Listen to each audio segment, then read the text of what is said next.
কিরে, এত রাতে তুই আমার বাসায় কি মনে করে? আর বলিস না, রাস্তায় একটা মেয়ে দেখে সোজা সামনে গিয়ে প্রপোজ করলাম আসিফের কথায়, কিন্তু প্রপোজ করার পর যা দেখলাম আর জানলাম, চোখ কপালে উঠে গেছে। কেন? কি দেখলি জানলি শুনি? সেই নাকি জিন। বাবা গো! কি? তার মানে তুই জিন ভূতের মায়ের প্রপোজ করে আসছিস? হয় রে বন্ধু, আমার বাচ্চা এখন যদি আমারে টাইনা টুইনা নিয়ে মাইরা ফেলাই। কামটা করলি কি? শেষ পর্যন্ত জিন ভূতের প্রপোজ করলি? এটা কই আসিস বা? জানি না, আমি দৌড়ে চলে আসছি। এত রাতে তুই বাইরে কি করিস? আর বলিস না, কারেন্ট ছিল না, মশা কামড় দিচ্ছিল, তাই কয়েল কিনতে দোকানে গেলাম, বাসায় ছিল না বলে, কিন্তু মনেই ছিল না গ্রামের দোকান রাত 9টার আগে বন্ধ হয়ে যায়। আমি গেছি 11:30টায় কিনতে, তখন বন্ধ পেয়ে আসিফকে ফোন দিলাম, বললাম ওর কাছে নাকি 1 প্যাকেট আছে, তাই 2টা নিয়ে আসতে গেলাম। নিয়ে আসার পথে অফিস এগিয়ে দিতে আসছিল, তখন একটা মেয়ে দেখলাম জঙ্গলের রাস্তায়। তুই জানিস না ওই রাস্তা ভালো না? জানি, কিন্তু শয়তানের লারা দিলে যা হয় আর কি। আসিফ দেখে তখন বলল প্রপোজ করলে 100 টাকা দিবে, তাই গিয়ে করছিলাম। কিন্তু তখন সে বলে জিন, বিশ্বাস করি নাই। কিন্তু সে যখন অদৃশ্য হলো তখন লুঙ্গি তুলে দিছি দৌড় তোর কাছে। হালার পুত, ভালার হলি না। জিনের মায়াগো লগে গিয়ে শয়তানি করিস। তোরা তো মার দেওয়া দরকার। এইগুলো করিস না দোস্ত, নিরীহ হাটটা অ্যাটাক করাস না, এমনিতেই ভয়ে আছি। নীরব আর রাহুল উঠানে দাঁড়িয়ে কথা বলছিল। রাহুলের গ্রামে রাত হলেই চারপাশটা ভয়ঙ্কর হয়ে ওঠে। নীরব গ্রামেই থাকে, বাকি পরিচয়টা পরে দিচ্ছি। তখনই কেউ পেছন থেকে মেয়ের কণ্ঠে বলে উঠল, ওই, তোমাকে তো খুঁজছি আমি। নীরব তাকিয়ে দেখে সেই জিন মেয়েটি। তখন নীরব বলে উঠল, দোস্ত বাঁচা, এটাই জিন মেয়ে, আমি যাব না। এই বলে নীরব দৌড়ে রাহুলের ঘরে গিয়ে দরজা বন্ধ করে দিল, রাহুলকে বাইরে রেখেই।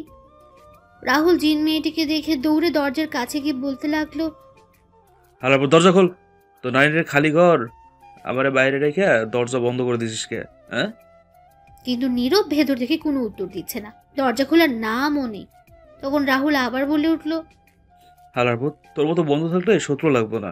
নিজের চিন্তা আগে করে ঘরে গিয়ে দরজা বন্ধ করে দিছে। খোল দরজা। তুই ভূতের লগে ডান্স কর, বাহির থেকে দরজা খোলা যাবে না এখন। তখনই ঘরে নীরবের পেছন থেকে কেউ বলে উঠল, হাই মিস্টার, আমি এসে গেছি। জিন ভূতের প্রপোজ কারিগরি এই যে, আমি তোমার পেছনে দাঁড়িয়ে আছি। কেডা কই দেখি না কে? এবার তাকাই দেখো। নীরব পেছনে তাকিয়ে দেখলো সত্যি জিন মেয়েটি এখন ঘরে। অবাক হয়ে তখন চিৎকার দিতে যাবে, কিন্তু হঠাৎ শব্দ বন্ধ হয়ে গেল, তার গলা থেকে কোনো আওয়াজই বের হচ্ছে না। তখন দরজা খোলার চেষ্টা করতে গেলেই জিন মেয়েটি গিয়ে তার 2 হাত চেপে ধরে বলল, পালাচ্ছিস কেন? তুই কি মনে করছিস দরজা বন্ধ করে দিলে আমি আসতে পারবো না? তুই যেখানে যাবি আমি যেতে পারবো। আমি ভুলে প্রপোজ করে দিছি শয়তানি করে। আমি ভূতের লগে প্রেম করুম না, ছাইরা দেন। কিন্তু আমি তো তোমার সাথেই প্রেম করব, তারপর বিয়ে করব, তারপর আমাদের ছোট্ট ছোট্ট বাচ্চা কাচ্চা হবে। আমার লাগতো না ছোট্ট ছোট্ট ভূতের বাচ্চা কাচ্চা, আমি প্রেম বিয়ে কিছুই করব না ভূতের লগে। কেন কেন প্রপোজ করছো না? আমিও একসেপ্ট করে নিলাম, এখন থেকে আমি তোমার গার্লফ্রেন্ড। আমি প্রপোজ ফিরিয়ে নিলাম।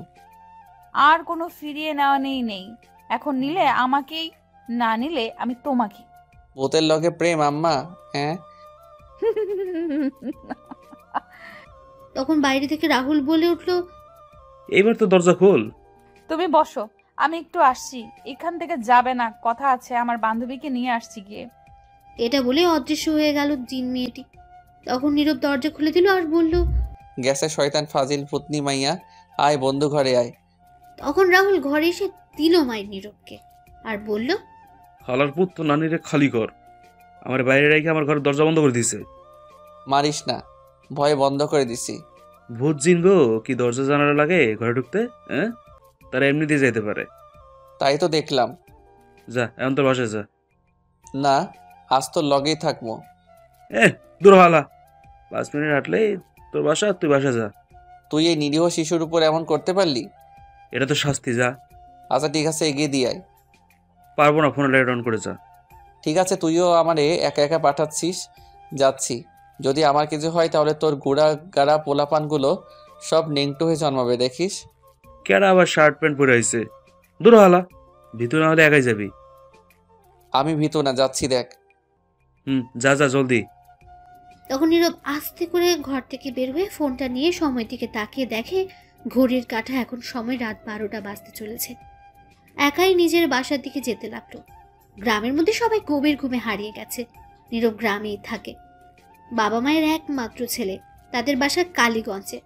এটি গ্রাম। এখানে গ্রামের মানুষগুলো সাধারণত সন্ধ্যা হলেই সবাই ঘুমিয়ে পড়ে। সবাই এখন ঘুমের মধ্যে, কেউ জেগে নেই। গ্রামে শহরের মতো গাড়ি নেই চলাচল করার, নেই কোনো শব্দ।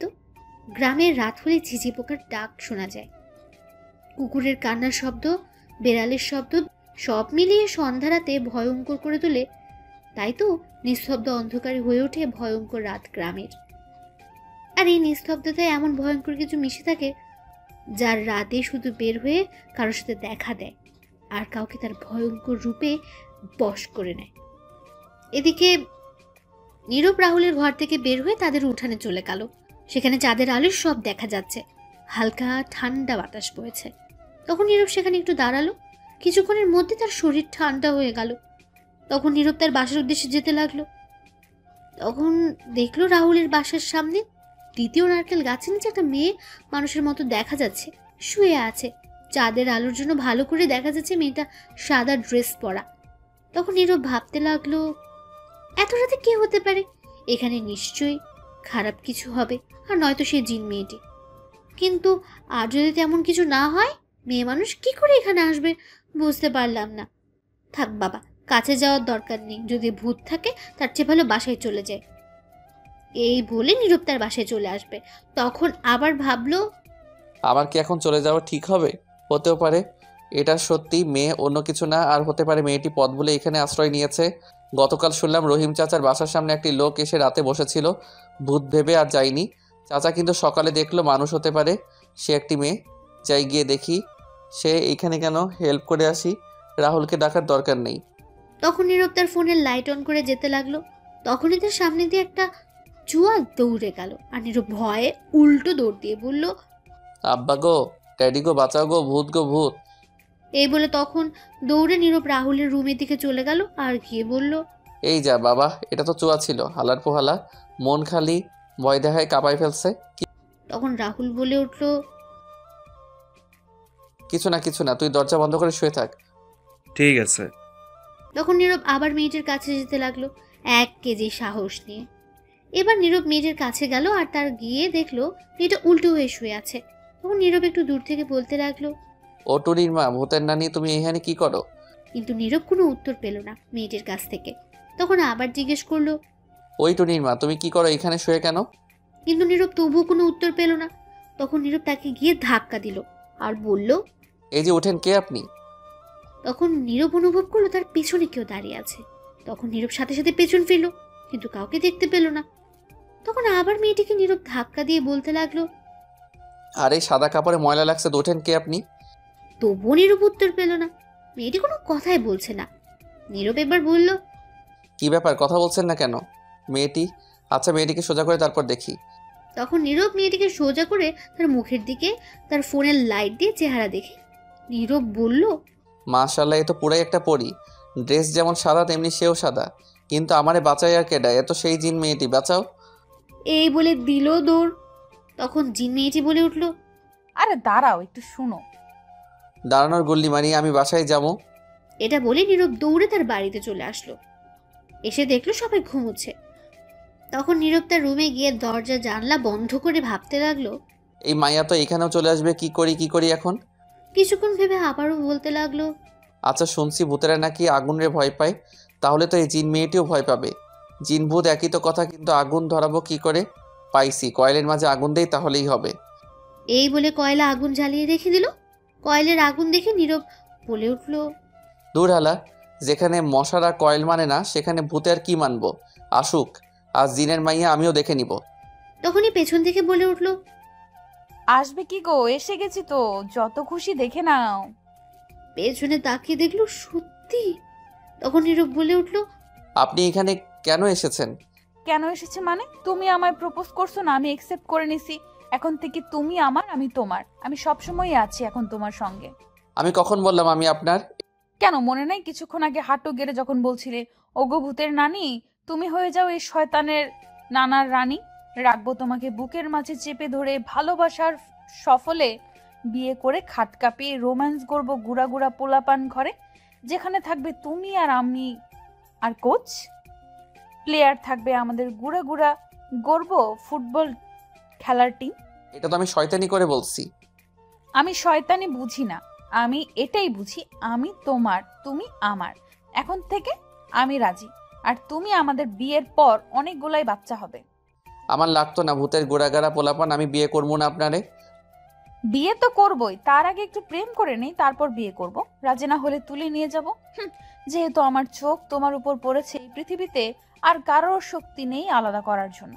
আমি মানুষ নয়, আমি অন্য জগতের জিন।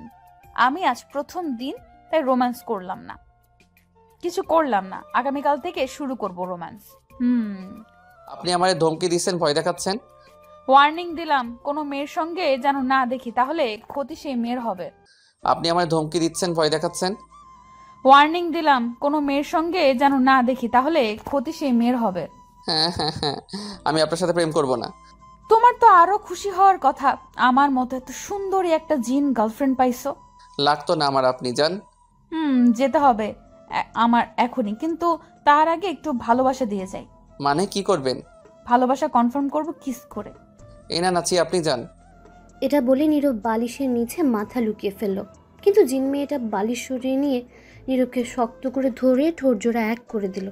5 মিনিট লিপ কিস করে ছেড়ে দিয়ে বলল, ভালোই তো টেস্ট। বাহ, আগামীকাল এসে খেতে হবে, এখন যাচ্ছি গো। তখন নীরব ভেঙিয়ে বলল, বে যা শয়তান ফাজিল জিন মাইয়া লুচ্চা মাইয়া। উত্তর আগামীকাল এসে দিব। জিনের নানিরে খালি খরচা। আচ্ছা, এই নানিরে খালি ঘর এটা কি? কিছু না। আচ্ছা যাচ্ছি, উত্তর আগামীকাল এসে দিব। এটা বলে অদৃশ্য হয়ে গেছে জিন মেয়েটি। তখন নীরব বলে উঠল, আগামীকাল তাবিজ তবিজ দিয়া মারমো।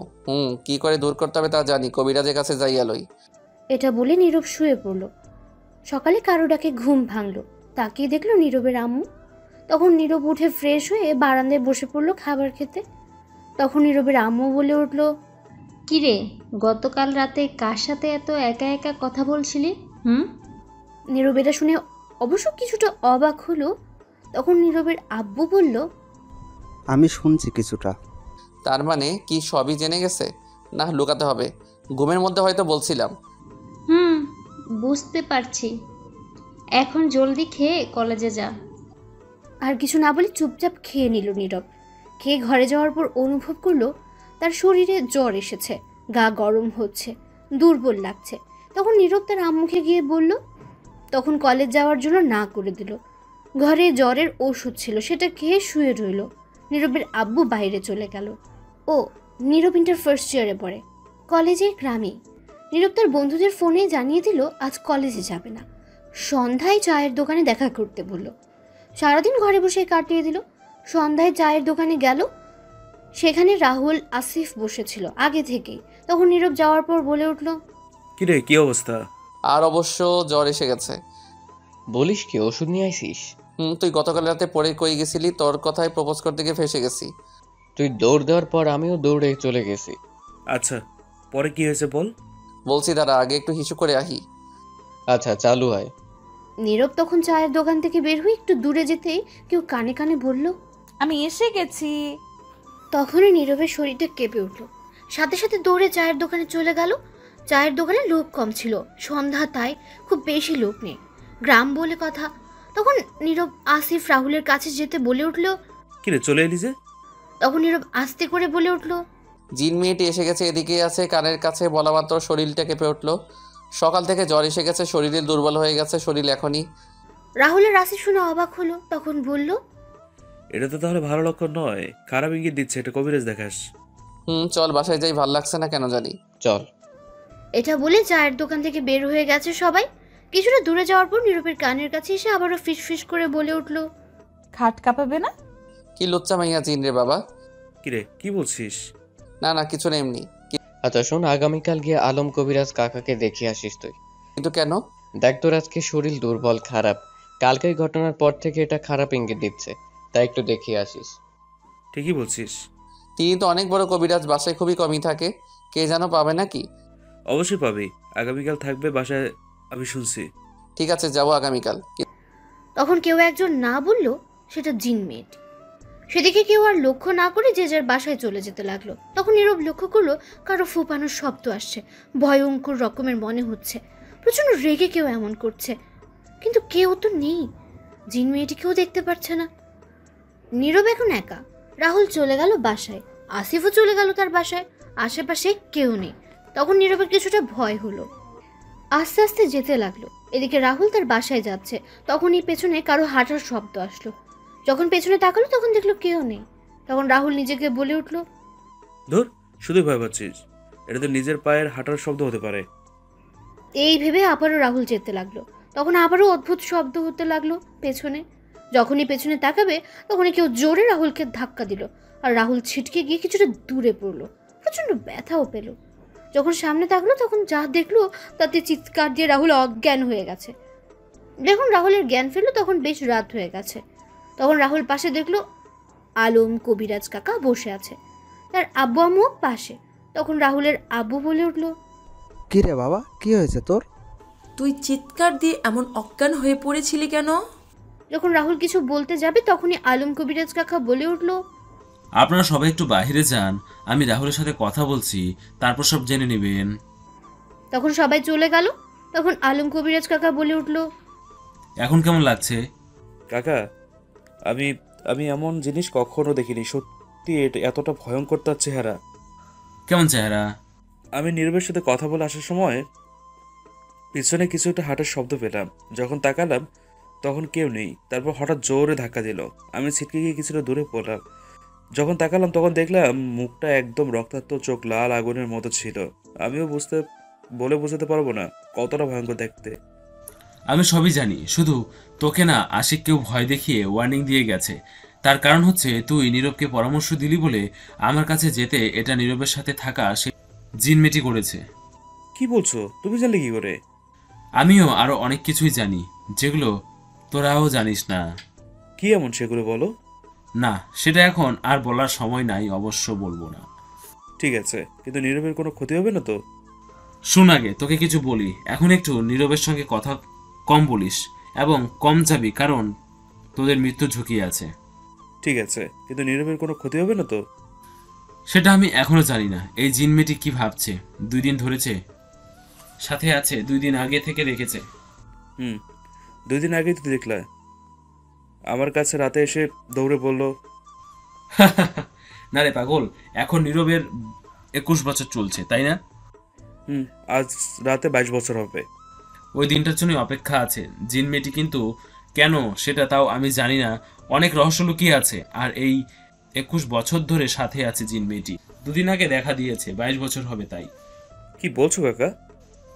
আজ এই জিনমেটি নীরবের সাথে তার দেহের মিলন ঘটাবে, একটা শারীরিক আর একটা তার শরীর নিজের কাছে নিবে এটার মাধ্যমে। বুঝলাম না। পরে এক সময় বলবো, মানুষ যেমন ভালো খারাপ আছে তেমনি জিনদের মধ্যেও ভালো খারাপ আছে। তুই হয়তো জানিস না, আমি নীরবকে নিয়ে কবিরাজি অনেক আগে থেকেই করেছি। আর একটা কথা তুই নিজেও জানিস না, নীরবের একটা বোন আর ভাইকে জিনদের মধ্যে কেউ মেরেছে। তার কারণ আছে, দোষ নীরবের আব্বুর ছিল, তাই নীরব ও পড়েছে। কিন্তু এই জিন মেয়েটি দোটানায় পড়ে আছে। সে ভালো জিন আর খুব শক্তিশালী জিন মেয়েটি, সে কি করবে বুঝতে পারছে না। সে সত্যি নীরবকে ভালোবাসে, কিন্তু তার উদ্দেশ্য কি বোঝা যাচ্ছে না।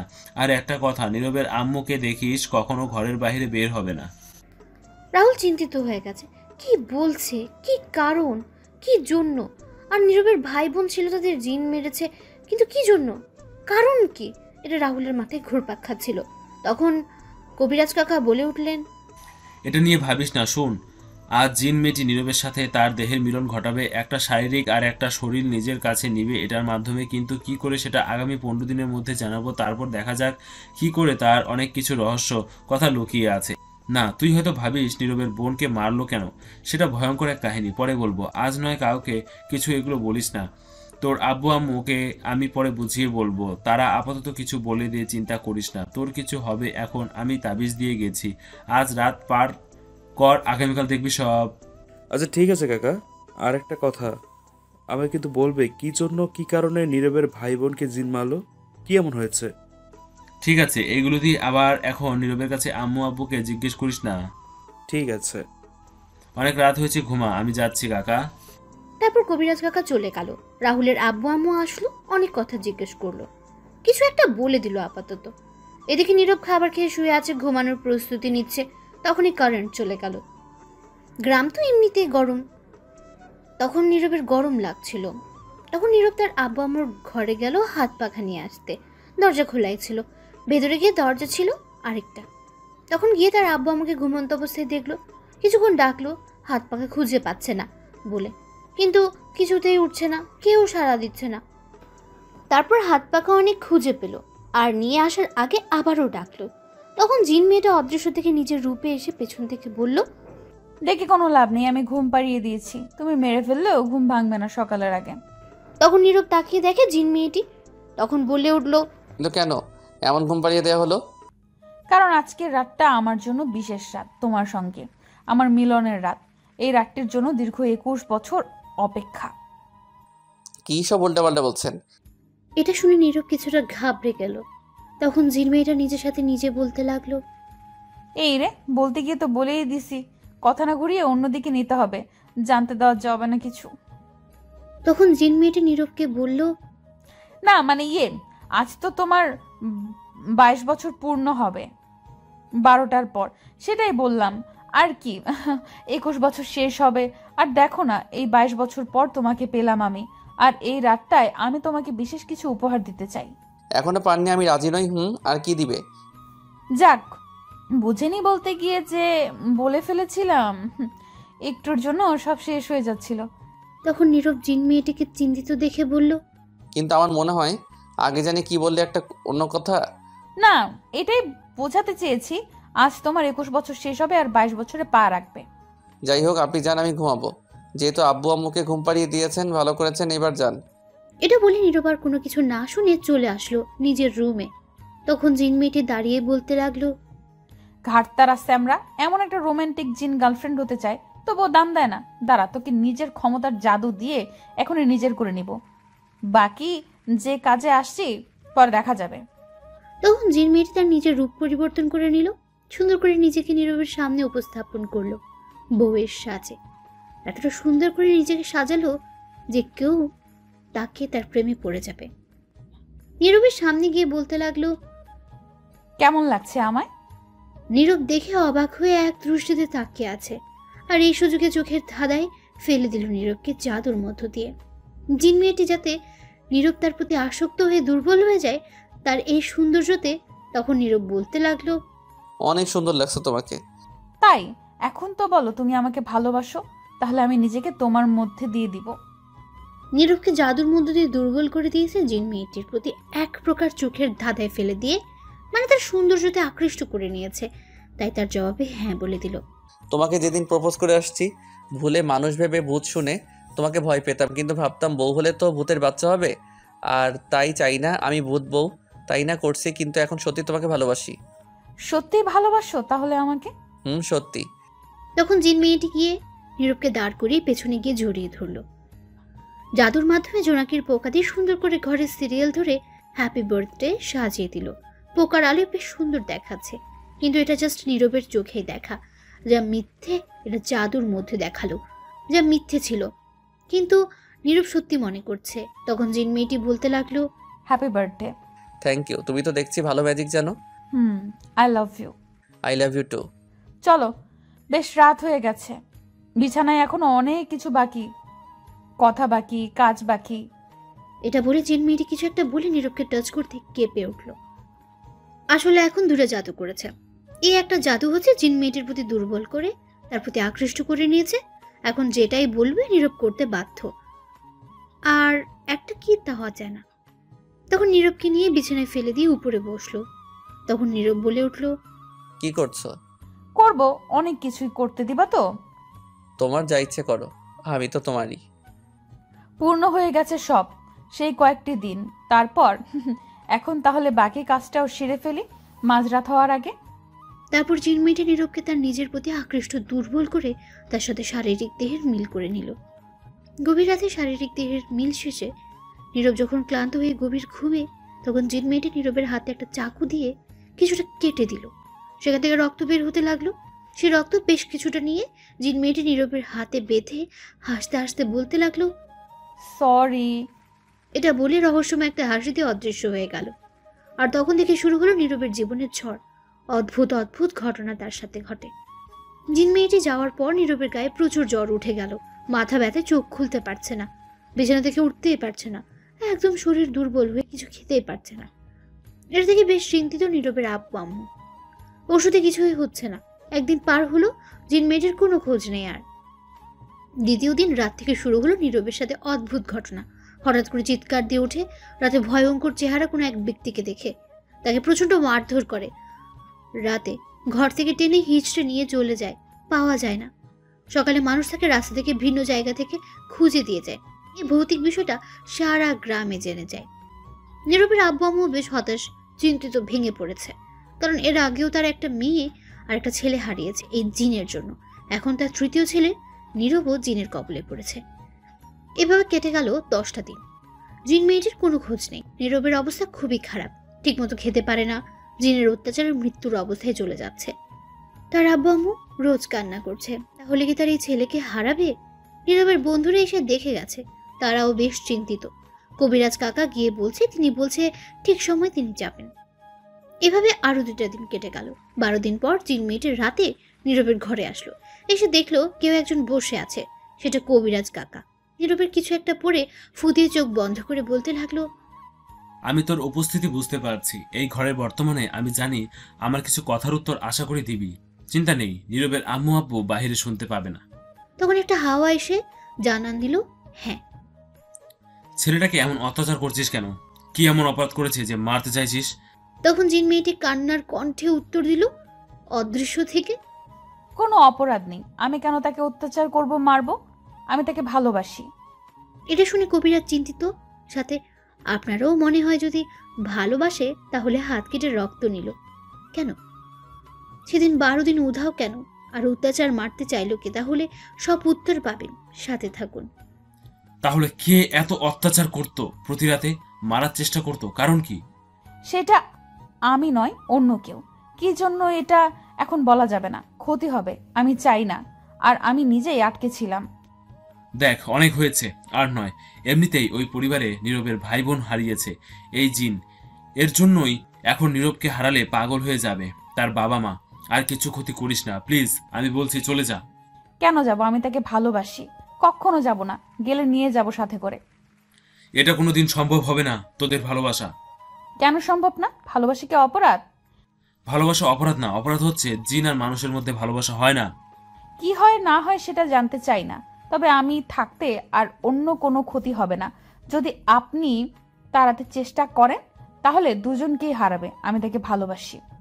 এতটা যখন ভালোবাসিস, এই 12 দিন কই ছিলি? পারলি বাঁচাতে, এত অত্যাচার করতে আটকাতে? ভালোবাসি বলেই বাঁচিয়েছি, বাঁচাবো বলেই ভালোবেসেছি। মানে কি বলতে চাইছিস? 12 দিন আগে সেদিন রাতে না মেরে রক্ত নিয়েছি। সেদিন রাতে মারার কথা ছিল আমার, কিন্তু আমি তা করিনি, ভালোবাসি বলে। আর তাতে আমার উপর রেগে অত্যাচার করছে। আপনি তো কবিরাজ, আপনার তো পালিত জিন আছে, তাদের জিজ্ঞেস করেন জিনের শাস্তি কেমন, তাহলে বুঝতে পারবেন কতটা আঘাত সহ্য করতে হলো আমার। আজ মুক্তি পেয়ে আসছি, আর এই 12 দিন এসে তারা নীরবের উপর অত্যাচার করছে। সামনে আরো করবে, মারবে, কিন্তু আমি থাকতে তা হতে দিব না। কিন্তু কেন মারতে চায়? কি কারণ? কে সে? এখন বলার সঠিক সময় নয়। তার আগে আপনি শুনে আসুন, আগে কেন নীরবের ভাই বোনকে জিন মারলো, কারণ কি, আর কি এমন হয়েছে, তারপর আমি সব বলবো। ঠিক আছে, আমি সত্য ঘটনা শুনে আসবো। কি এমন হয়েছে যে তাদের ছেলে মেয়েকে মারছে আর নীরবকে চেষ্টা করছে মারতে, তারপর বলতে হবে। তখন জিন মেয়েটি হ্যাঁ বলল আর বলে উঠল, আমায় একটু আজ এখন থাকতে দিবেন নীরবের সাথে, কারণ আজ তারা আসবে। আপনি তাদেরকে বলবেন না আসতে, দয়া করে। ঠিক আছে, তোদের ব্যাপার নিয়ে পরে ভাবা যাবে, আগে বিপদ কাটুক। এটা বলে চলে গেল কবিরাজ কাকা। তখন গিয়ে নীরবের আব্বু আম্মুকে জিজ্ঞেস করলো, আচ্ছা, আমি একটা কথা জিজ্ঞেস করি। তার আগে বলেন, কিছু হলো? ছেলেটার ভালো হবে? হবে, কিন্তু জিন মেয়ে প্রেমে পড়েছে, উল্টোপাল্টা কিছু করলে নিয়ে চলে যাবে। তাই সাবধান আপনারা, তবে কোনো ক্ষতি করবে না, এটা নিশ্চিত। ঠিক আছে। আচ্ছা, আগে বলুন তো সত্যিটা কি? আপনারা ছেলে মেয়েকে জিন মারলো? এটা শুনে চুপ করে রইল, আবার বলে উঠল, কি হয়েছে বলুন, আজ সত্যিটা বলুন। ঠিক আছে, সবই বলবো, কিন্তু আজ নয়, আগামীকাল সকালে। অনেক রাত হয়েছে, বলতে বলতে রাত পার হবে। ঠিক আছে, সকালে আসবো। এখন তাহলে যাচ্ছি, আর আজ রাতে নীরবের রুমে যাবেন না। কিন্তু কেন? সমস্যা হবে, তাই যাবেন না। ঠিক আছে। এই বলে চলে গেল। তখন নীরবের আব্বু আম্মু নিজেদের রুমে চলে গেল, গিয়ে শুয়ে পড়লো। তখন জিন মেয়েটি গিয়ে গভীর ঘুম পাড়িয়ে দিল, আর তখন নীরবের কাছে গিয়ে কপালে চুমু খেয়ে বলল, ক্ষমা করে দিও গো, আমি আমার ভালোবাসার জীবন বিপদে ফেলে দিয়েছিলাম। তবে চিন্তা করো না, আর কিচ্ছু হবে না।